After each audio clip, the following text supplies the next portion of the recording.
अस्सलाम वालेकुम जी। मैं हकीम लश्कर मैदी आपकी खिदमत में हाजिर हूँ और आपको अपने चैनल पे खुश आमदीद कहता हूँ। बाबा जी बच्ची दी किवें कंडीशन है अगे नालों? ਅੱਗੇ ਨਾਲ ਬਿਹਤਰ अगे नाल बेहतर है। ਹਾਂ ये बच्ची खड़ी आउंदी है जी? ਹਾਂ ਅੱਗੇ ਖੜੀ ਨਾ ਆਈ अगे खड़ी कोई नहीं आउंदा जी? ਹਾਂਜੀ ਨਹੀਂ, अच्छा ये बच्ची पैदा हुई तो रुन्नी हाई? ਹਾਂਜੀ ਰੁੰਨੀ ਹਾਈ अच्छा ਲੇਕਿਨ ਇਹਨੂੰ ਬੋਲਦੀ ਨਹੀਂ ਸਹੀ अगे खड़ी नहीं आउंदी आई ये पासा परत लेंदी है चार पाई दे उत्ते? ਹਾਂ ਹਾਂਜੀ ਪਾਸਾ ਪਰ ਬੁੱਧੀ ਹੋ ਜਾਂਦੀ ਹੈ ਲੇਕਿਨ ਉਹ ਨਾ ਉੱਠ ਕੇ ਹੁਣ ਆਪੇ ਜਿਵੇਂ ਬਾਹਰ ਰਹਿੰਦੀ ਹੈ ਹੁਣ ਆਪੇ ਬਹਿ ਵੀ ਜਾਂਦੀ ਹੈ ਉਠੀ ਵੀ ਜਾਂਦੀ ਹੈ ਠੇਠਾ ਹੀ ਲਾ ਜਾਂਦੀ ਚਾਰ ਪਾਈ ਤੋਂ ਹੇਠਾਂ ਵੀ ਲੈ ਜਾਂਦੀ ਹੈ ਆਪੇ।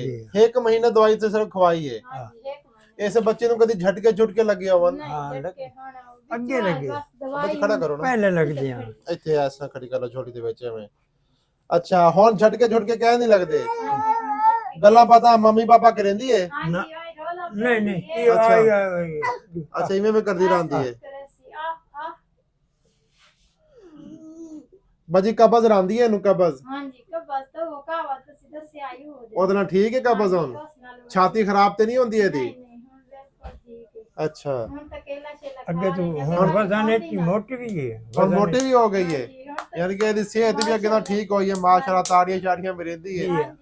ਤੁਸੀਂ ਅਗਰ ਬੁਲਾਓ ਤੇ ਤੁਹਾਡੀ ਗੱਲਾਂ ਤੇ ਧਿਆਨ ਦਿੰਦੀ ਹੈ ਹਾਂ ਕਿ ਮੈਨੂੰ ਕੋ ਬੁਲਾਉਂਦਾ ਪਿਆ? ਸੁਣਦੀ ਹੈ ਅੱਛਾ ਮਾਸ਼ਾਅੱਲਾ। ਬੋਲ ਨਹੀਂ ਸਕਦੀ ਇਹ ਆਹਿਸਤਾ ਆਹਿਸਤਾ ਤੁਸੀਂ ਇੱਕ ਮਹੀਨਾ ਤੇ ਦਵਾਈ ਖਵਾਈ ਹੈ।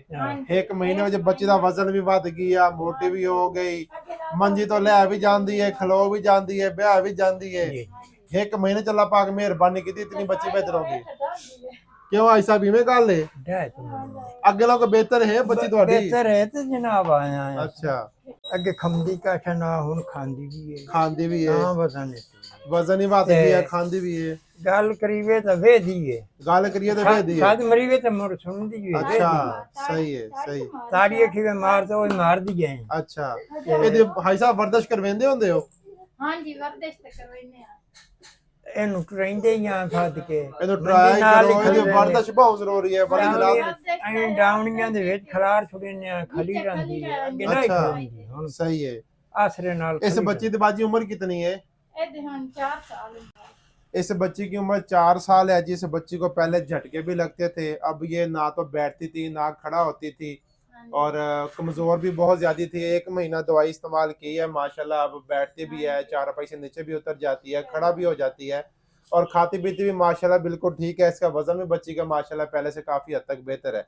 तो हाई साहब कह रहे हैं जी माशाल्लाह साड़ी बच्ची के ना बेहतर है। अच्छा अल्लाह पाक से देखो जी ऐसे बच्चों का हमारे पास बहुत मुजरब इलाज मौजूद है। अल्लाह का फजल है जी अल्लाह पाक मेहरबानी करता है जो हमारी दवाई है इससे इंशाल्लाह ये बच्चे मुस्तकिल तौर पर ठीक हो जाते हैं।